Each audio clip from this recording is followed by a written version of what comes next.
എല്ലാവർക്കും പുതിയൊരു വീഡിയോയിലേക്ക് സ്വാഗതം. ഓരോ ദിവസവും നമ്മൾ കേൾക്കുന്ന വളരെ ദുഃഖകരമായ വാർത്തകളാണ് അല്ലേ. കൊല്ലം ജില്ലയിൽ തന്നെ ഇപ്പോൾ വീണ്ടും ഒരു ദാരുണമായ വാർത്തയാണ് നമ്മൾ കേട്ടുകൊണ്ടിരിക്കുന്ന അതുല്യ എന്ന് പറഞ്ഞ പെൺകുട്ടിയുടേത്.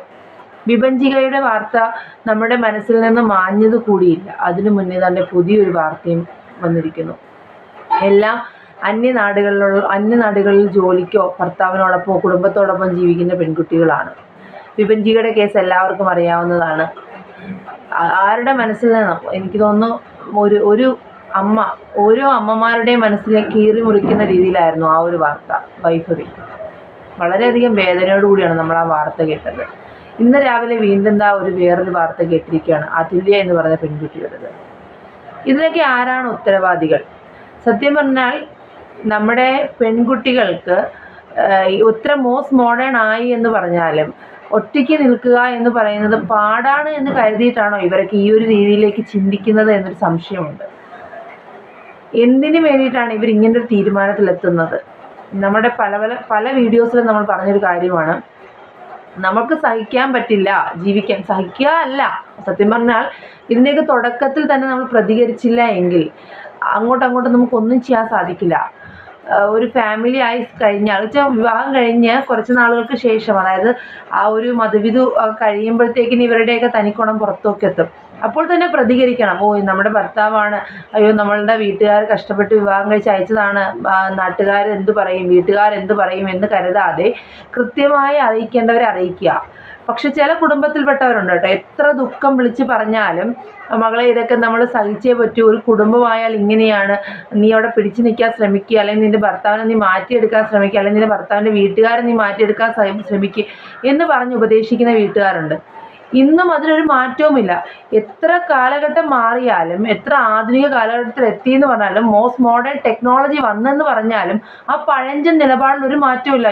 കല്യാണം കഴിച്ച് വിട്ടാൽ പെൺകുട്ടികൾ ഭർത്താവിൻ്റെ വീട്ടിൽ ജീവിക്കണം, അല്ലെങ്കിൽ അത് നാണക്കേടാണ്, മാനക്കേടാണ്, അല്ല തൻ്റെ വീട്ടിലുള്ള മറ്റ് സഹോദരങ്ങൾക്ക് വിവാഹം നടക്കില്ല, അല്ലെങ്കിൽ അവരുടെ ഭാവി എന്താവുമെന്ന് ചിന്തിച്ച് വിവാഹം കഴിപ്പിച്ച് വിട്ട പെൺകുട്ടികളുടെ ജീവിതം നശിച്ചോട്ടിലും അത് മനഃപൂർവ്വമാണോ അതോ ഈ ഒരു രീതിയെ ഭയന്നിട്ടാണോ എന്നറിയില്ല. പക്ഷേ അവിടെ ഈ രക്ഷിതാക്കൾക്ക് നഷ്ടമാകുന്നത് തൻ്റെ മക്കളെയാണ്. കാര്യം അവസാനം അവർ മറ്റ് ഗത്യന്തരമില്ലാതെ ആ ഒരു രീതിയിലേക്ക് എത്തപ്പെടുന്നു, ആ ഒരു രീതി തിരഞ്ഞെടുക്കുന്നു. അപ്പൊ ഇതിനൊക്കെ ഉത്തരവാദി ആരാണ്? ഈ ഭർത്താവും കുടുംബക്കാരും മാത്രമാണോ? അല്ല, പെൺകുട്ടിയുടെ വീട്ടുകാരും ഇതിനൊക്കെ കാരണക്കാർ തന്നെയാണ്.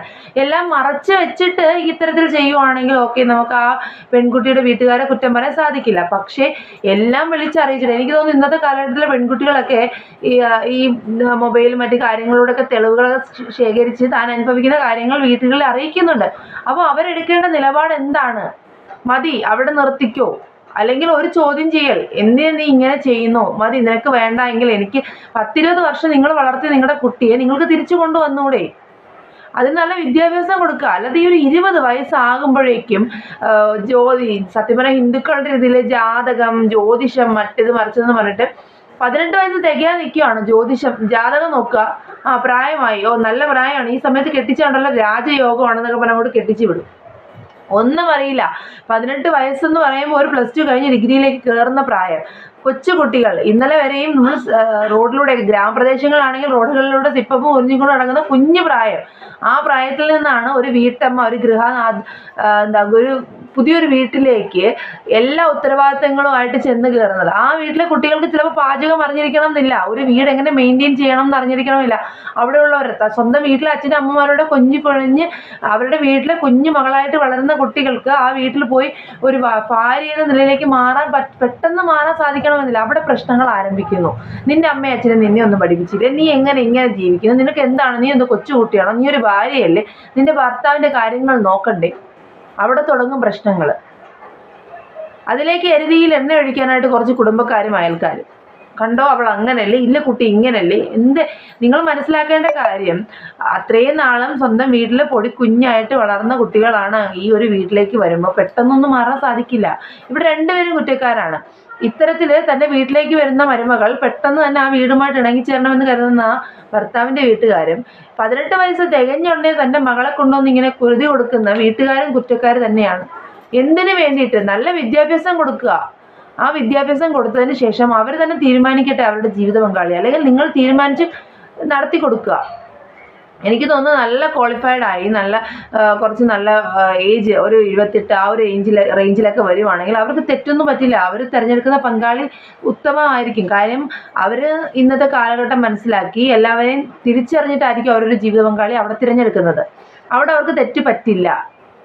പക്ഷേ 18 വയസ്സ് ഉള്ള ടൈമിൽ പെൺകുട്ടികൾക്ക് ഈ ഇൻഫാക്ച്വേഷൻ, ലവ് അഫെയർ ഒക്കെ വരുന്ന സമയത്ത് ഓക്കെ, അത് പേരൻസിന് പറഞ്ഞു മാറ്റാവുന്ന കാര്യമുള്ളൂ. അത് ചിലപ്പോൾ അവർക്ക് തെറ്റായിരിക്കും. ഈ പറയുന്ന പോലെ കുഞ്ഞു മക്കളാണ്, അവരുടെ മനസ്സിൽ ഈ 18 വയസ്സെന്നുള്ള ടീനേജ് ആ ഒരു കാലഘട്ടത്തിൽ 13 വയസ്സ് തൊട്ട് 18, നമ്മൾ 19, 20 എന്ന് പറയുന്ന ആ ഒരു കാലഘട്ടത്തിലൊക്കെ വരുന്ന ഈ കുട്ടികൾ, ടീനേജ് വരുന്ന കുട്ടികൾ അവരുടെ വീട്ടിലെ കുഞ്ഞുങ്ങൾ തന്നെയാണ്.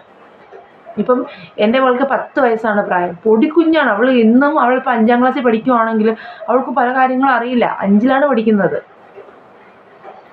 എൻ്റെ 4 വയസ്സുള്ള മകളുടെ അതേ ഒരു മെച്യൂരിറ്റി മാത്രമാണ് ഈ 10 വയസ്സുള്ള കുട്ടിക്കും കാണിക്കുന്നത്. അവൾക്ക് അത് മേടിച്ചു കൊടുത്തില്ല, എനിക്ക് എന്താ മേടിച്ചു തരാത്ത ആ ഒരു പ്രായം. ഇപ്പം പണ്ടത്തെ കാലഘട്ടത്തിൽ കൂട്ടുകുടുംബത്തിലൊക്കെ ജീവിക്കുമ്പോൾ 5, 6, 7, 8 മക്കളൊക്കെ ഉള്ള വീടുകളിൽ പുറകെ കുട്ടികളുണ്ട്, വിവാഹം കഴിച്ച് അയക്കണം. അങ്ങനെയൊക്കെ ആയിരിക്കണം ഈ കുഞ്ഞു പ്രായത്തിലേക്ക് കെട്ടിച്ചു വിട്ടത്. പിന്നെ പ്രാരാബ്ദം, മറ്റു കാര്യങ്ങൾ. ഇന്നത്തെ വീടുകളിൽ 2 മക്കൾ അവിടെ അവസാനിക്കുന്നു. ആ 2 മക്കളെ കുറച്ചു കാലം കൂടെ നോക്കാൻ സാധിക്കില്ല. എന്താ അവർക്ക് കൊടുക്കേണ്ടത്? കുറച്ച് നല്ല വിദ്യാഭ്യാസം, വസ്ത്രം, അതുപോലെ തന്നെ കുറച്ച് ഭക്ഷണം. ഇതൊക്കെ ഇത്രയും നാളും 18 വർഷം വരെ ചെയ്യാമെങ്കിലും 2, 3 അല്ലെങ്കിൽ 5 വർഷം കൂടെ ചെയ്യുന്നതിൽ എന്താണ് പാട്? ഒരു നല്ല ജോലി കിട്ടിക്കഴിഞ്ഞാൽ അവർക്ക് സ്വയം സ്വന്തമായിട്ട് നിലനിൽക്കാൻ സാധിക്കും. ഇനിയെങ്കിലും ഈ 18 വയസ്സായി പിടിച്ച് കെട്ടിക്കുമ്പോൾ. അതുപോലെ തന്നെ കുറച്ച് ഫാമിലീസ് ഉണ്ട്, തങ്ങളെക്കാട്ടിയൊക്കെ ഉയർന്ന ഫാമിലി കെട്ടിച്ച് വിടാൻ വേണ്ടിയിട്ട് ഉള്ളതെല്ലാം വിറ്റ് പറക്കി. ഇപ്പോഴത്തെ സ്വർണ്ണത്തിൻ്റെ വില അറിയാലോ, 10, 100, 200 പവനൊക്കെ കിടന്ന് കഷ്ടപ്പെട്ട് ലോൺ എടുത്തും വിറ്റ് തൊലച്ചും ഉണ്ടാക്കി കൊടുക്കും. എന്തിനു വേണ്ടിയിട്ട്? അവരുടെ കാതും കഴുത്തുമൊക്കെ മറയ്ക്കാനായിട്ട് ആവശ്യമായിട്ടുള്ളത് മാത്രം കൊടുക്കുക. സത്യം പറഞ്ഞാൽ ഇനിയത്തെ കാലഘട്ടത്തിൽ അതും കാണില്ല കേട്ടോ. കാര്യം എല്ലാത്തിനും ഓരോ റെമഡീസ് ഉണ്ട്. ഇപ്പം ആരിടുന്ന സ്വർണ്ണം, കമ്മല്, മാലയൊക്കെ ഇത്രയും വിലയുള്ള സമയത്ത് ആർക്കിട്ടുകൊണ്ട് നടക്കാൻ സാധിക്കും? പേടിയില്ലാതെ പുറത്തിറങ്ങി നടക്കാൻ സാധിക്കുമോ? എന്തിന്? ഭംഗിക്ക് വേണ്ടിയിട്ടല്ലേ ഇതൊക്കെ ധരിക്കുന്നത്, ആഭരണം ധരിക്കുന്നത്. പക്ഷേ പണ്ട് കാലത്ത് ഇതൊക്കെ കൊടുത്തിരുന്നത് ഒരു മുതൽക്കൂട്ടായിട്ട്, സ്ത്രീ ധനമായിട്ട്, ഇവർക്ക് വരുന്ന സമയങ്ങളിൽ അങ്ങോട്ട് ജീവിക്കാനായിട്ട് വീട്ടുകാർ നൽകുന്ന ഒരു ധനം. അതായത് പെൺകുട്ടിയെ വിവാഹം കഴിച്ച് മറ്റൊരു വീട്ടിലേക്ക് അയക്കുകയാണ്. അതായത് ഇനി ആ വീട്ടിൽ അവൾക്ക് ഒരു വിരുന്നുകാരിയുടെ സ്ഥാനം മാത്രമേ ഉള്ളൂ. അപ്പോൾ അവൾ കൊടുക്കാനുള്ളത് കൊടുക്കുന്നു. അത് അച്ഛനമ്മമാർ പണ്ട് കാലത്ത് ഒരു സമ്മാനമായി കൊടുത്തിരുന്നുവെങ്കിൽ ഇന്നിപ്പോൾ അവരതൊരു അവകാശമായി ചോദിച്ചു വാങ്ങിക്കുകയാണ്. എനിക്ക് പെൺകുട്ടികളെ കെട്ടുന്നവർ ഈ പോറ്റാൻ സാധിക്കില്ല എങ്കിൽ എന്തിന് കെട്ടാൻ വരുന്നു? ഈ പെൺകുട്ടിയുടെ വീട്ടിലെ ആസ്തി കണ്ടിട്ട് അവളെ നോക്കാനായിട്ട് എന്തിന്? ഈ ആസ്തി ഉണ്ടെങ്കിൽ സ്വന്തം വീട്ടിൽ തന്നെ നിന്നൂടെ? മുന്നോട്ട് ജീവിക്കാനായിട്ട് ഒരു പുരുഷന്റെ തണൽ വേണമെന്ന് എങ്ങും നിർബന്ധമൊന്നുമില്ലല്ലോ. സ്വന്തമായിട്ടൊരു ജോലിയും തൻ്റെ ഇടവും അതുപോലെ തന്നെ വീട്ടുകാരുടെ സപ്പോർട്ടും ഒക്കെ ഉണ്ടെങ്കിൽ അതിൻ്റെ ഒന്നും ആവശ്യമില്ല. പിന്നെ എന്തിനാണ് ഇങ്ങനെയുള്ള തീരുമാനങ്ങളിൽ എത്തുന്നത്? ഈ വിവാഹം കഴിച്ച് അയച്ചു, ഇപ്പം രക്ഷിതാക്കളുടെ നിർബന്ധപ്രകാരം വിവാഹം കഴിച്ച് അയച്ചു പോയി, ഓക്കെ. അങ്ങനെയാണെങ്കിൽ അവിടെ എന്തെങ്കിലും ബുദ്ധിമുട്ടുകൾ ഉണ്ടെങ്കിൽ എത്രയും പെട്ടെന്ന് തന്നെ അവിടെ നിന്ന് തിരിച്ചു വരാൻ നോക്കുക. വീട്ടുകാരെ അറിയിച്ചിട്ട് കാര്യമില്ലെങ്കിൽ നമുക്ക് നിയമ നടപടികൾ സ്വീകരിക്കാം. തൻ്റെ ഭർത്താവാണ്, അങ്ങനെ ചെയ്ത കുറ്റമാണ്, പിന്നെ അവനോടൊപ്പം ജീവിക്കണമെന്ന് ആഗ്രഹിക്കരുത്. വൈകൃതമായ സ്വഭാവമാണ്. നമ്മൾ കാണുന്നതൊക്കെയല്ല, പുറത്ത് കാണുമ്പോൾ എന്ത് മാന്യനാണെന്നറിയാവോ? പക്ഷേ ആ ഒരു 4 കൂരയ്ക്കുള്ളിൽ ആ ഒരു 4 മുറികൾക്കുള്ളിൽ ഇവൻ്റെ സ്വഭാവം വളരെ വൈകൃതമായിരിക്കും ആ ഒരു പെൺകുട്ടികളുടെ മുമ്പിൽ. പക്ഷെ അത് പുറത്ത് പറയാൻ പോലും ചില പെൺകുട്ടികൾക്ക് സാധിക്കണം എന്നില്ല. ഇങ്ങനെയുള്ള വൃത്തികെട്ട രീതിയിലുള്ള പെരുമാറ്റമാണ് കാണിക്കുന്നതെന്ന്. ഈ അതുല്യയുടെ കേസിൽ പുറത്ത് വരുന്ന വീഡിയോസ് കാണുമ്പോൾ സത്യം പറഞ്ഞാൽ വളരെ ദുഃഖമുണ്ട്. ഒരു സ്റ്റൂളും എടുത്ത് പൊക്കി പിടിച്ചുകൊണ്ട് നിൽക്കുകയാണ് അടിക്കാനായിട്ട്. വിഭജികയുടെ ഹസ്ബൻഡ് കാണിച്ചത് കണ്ടല്ലോ, അവളുടെ ഡ്രസ്സും ഓർണമെന്റ്സും ഒക്കെ ഇട്ട് പൊട്ടും ഒക്കെ ഇട്ട് പെണ്ണുങ്ങളുടെ രൂപത്തിൽ നിൽക്കുന്നു. അപ്പം ഇവരുടെ ഉള്ളിലുള്ള ഈ മൃഗതുല്യമായ സ്വഭാവം അവരുടെ മുമ്പിലാണ് പുറത്തു വരുന്നത്. അതുകൊണ്ട് തന്നെ മറ്റ് വീട്ടുകാരോ അത് വിശ്വസിക്കില്ല.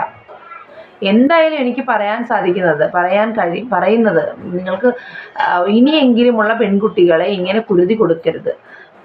നല്ല വിദ്യാഭ്യാസവും നല്ല ആത്മധൈര്യവും കൊടുത്ത് അവർക്ക് സ്വന്തം കാലിൽ നിൽക്കാനുള്ള അവസരം ഉണ്ടാക്കി അവർക്ക് വേണമെങ്കിൽ അവരുടെ ലൈഫ് പാർട്ണറെ സെലക്ട് ചെയ്യട്ടെ, അല്ലെങ്കിൽ ഫാമിലി തന്നെ തിരഞ്ഞെടുത്ത് കൊടുക്കുക. അങ്ങനെ വരുന്ന സാഹചര്യങ്ങളിൽ ഇങ്ങനെയൊക്കെ എന്തെങ്കിലും കണ്ടു കഴിഞ്ഞാൽ ആ ടൈമിൽ തന്നെ ആ മൊമെന്റിൽ തന്നെ അത് ഉപേക്ഷിച്ചിട്ട് നിങ്ങളുടെ വീട്ടിലേക്ക് തിരിച്ചു വരാൻ ഒരു ഉപദേശം നൽകുക. നിങ്ങളുടെ വീട്ടിൽ നിങ്ങളുടെ റൂം നിങ്ങൾക്കായിട്ട് ഒഴിഞ്ഞവിടെ കിടപ്പുണ്ട്, നിങ്ങൾ സ്വീകരിക്കാൻ അച്ഛനും അമ്മ സഹോദരങ്ങൾ റെഡിയാണ് എന്നൊരു ധൈര്യം കൊടുത്തു കഴിഞ്ഞാൽ അവര് ഇങ്ങനെയുള്ളതിനൊന്നും തുനിയില്ല.